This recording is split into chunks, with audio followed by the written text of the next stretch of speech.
The U.S. Department of Energy, Richland Operations Office, and contractor CH2M Hill Plateau Remediation Company, a Jacobs company, are reducing the risk in the 200 East area of the Hanford site in Washington state.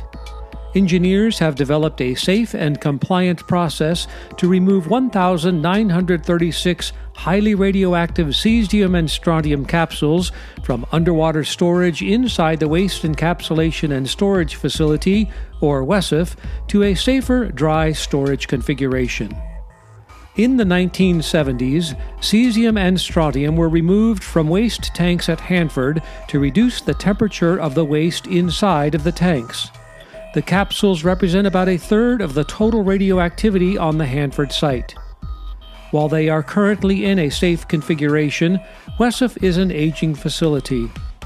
Transferring them to dry storage would eliminate the possibility of a release of radioactive material in the unlikely event of a major earthquake that might result in the loss of pool storage water and subsequent overheating and breach of the capsules.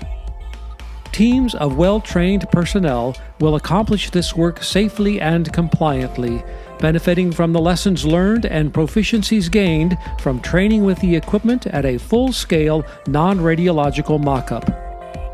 To begin the removal process, workers on a catwalk will use long-reach pole tools to access the capsules that are stored under 13 feet of water, which provides adequate radiation shielding for the workers.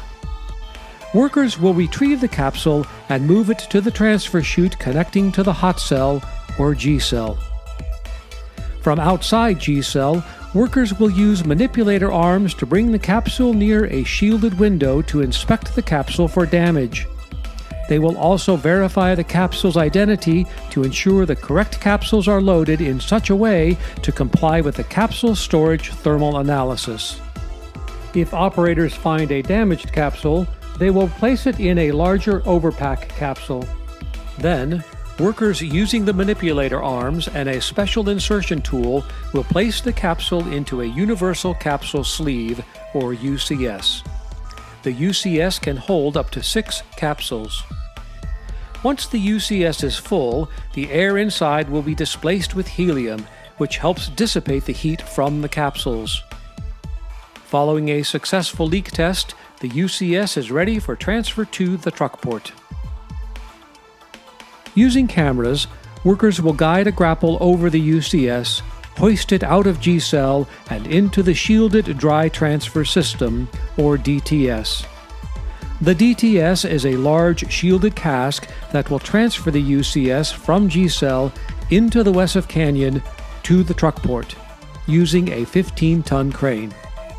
In the truck port is an 11-foot tall, 10-foot diameter cask shielded with reinforced concrete. In the cask is a storage container capable of holding up to 22 universal capsule sleeves. A robotic welder will seal the lid of the inner storage container. The air will be removed, and then the container will be filled with helium to aid in keeping the capsules cool.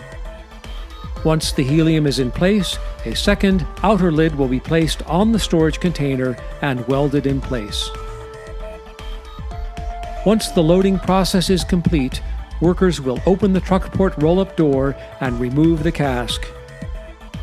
The equipment used to transport the cask has been repurposed from a previous DOE project, avoiding millions of dollars of cost. The vertical cask transporter, or VCT, a specially designed hydraulic lift unit, is used to lift the cask. The tug will tow the VCT and cask to the capsule storage area, a 90-foot by 90-foot secure outdoor storage pad located approximately 1/4 mile from WESF. The cask will be placed on the pad and will be connected to a temperature monitoring system.